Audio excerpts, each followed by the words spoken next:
Title: The Desolate Road. The night was thick with an inky darkness, the moon hidden behind a shroud of menacing clouds. I gripped the steering wheel tightly, my knuckles turning white. Rain lashed against the windshield, the wipers working overtime to clear my view. It was a stormy night, and I couldn't help but curse my decision to take this desolate road. The GPS had led me here, down an unfamiliar, narrow country lane. The signal on my phone had flickered out miles ago, leaving me isolated and lost. The only source of light was the feeble glow of my car's headlights, illuminating just a small stretch of road ahead. The tall trees on either side seemed to lean menacingly, their branches clawing at the car as I passed.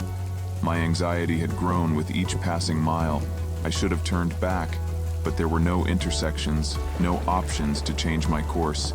It felt like this road was taking me deeper into the heart of nowhere. As I drove further, I began to notice peculiar things. Strange, eerie figures darting in and out of my peripheral vision. A pale face, twisted in agony, flashed in the glare of my headlights for just a fraction of a second. My heart pounded in my chest, and I slowed down, peering anxiously into the darkness. Nothing.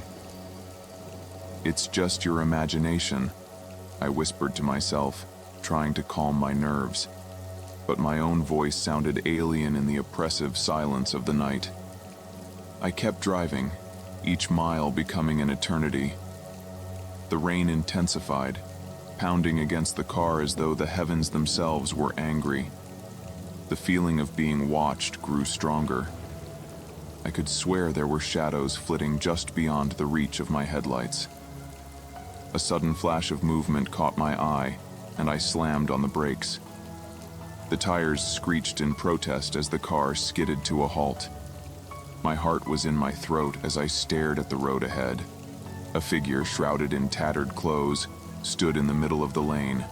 My breath hitched, and I hesitated for a moment. Should I back up? But there was no room to turn around, and I couldn't risk hitting whoever, or whatever, stood before me. My trembling hand reached for the door handle, and I stepped out into the relentless rain. "Hello?" I called out, my voice trembling. The figure didn't move, just stood there, facing away from me. "Are you okay?" No response. I approached cautiously, my heart pounding so loudly I could hear it in my ears. When I was just a few feet away, the figure slowly turned to face me. My heart froze in my chest. The person or creature before me had skin as pale as death, stretched tautly over a gaunt, emaciated frame. Its eyes were empty sockets, devoid of any life, and its mouth hung agape, revealing row upon row of needle-like teeth. I stumbled back in horror, my mind unable to process what I was seeing. This couldn't be real. It had to be a nightmare, a product of my sleep-deprived, anxiety-ridden mind. But the creature moved, its unnatural, jerky motions sending a shiver down my spine. It took a step toward me, and that's when I turned and ran back to my car. I fumbled with the keys, my hands shaking uncontrollably. The engine roared to life, and I slammed my foot on the gas pedal, leaving the nightmarish figure behind in the rain-soaked darkness. I didn't dare look back. My heart was racing, and I drove as fast as the treacherous road would allow.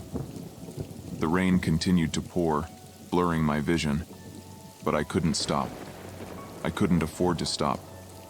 I needed to put as much distance between me and that thing as possible.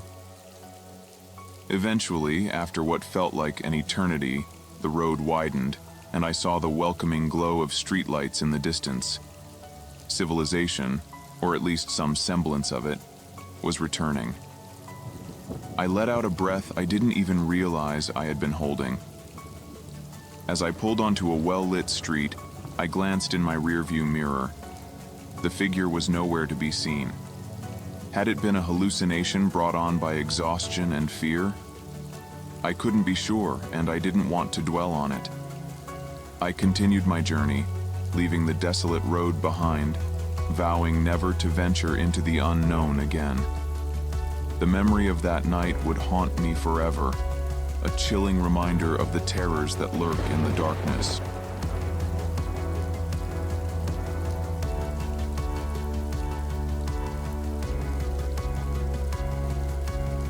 If you like this video, please give it a thumbs up and also don't forget to subscribe.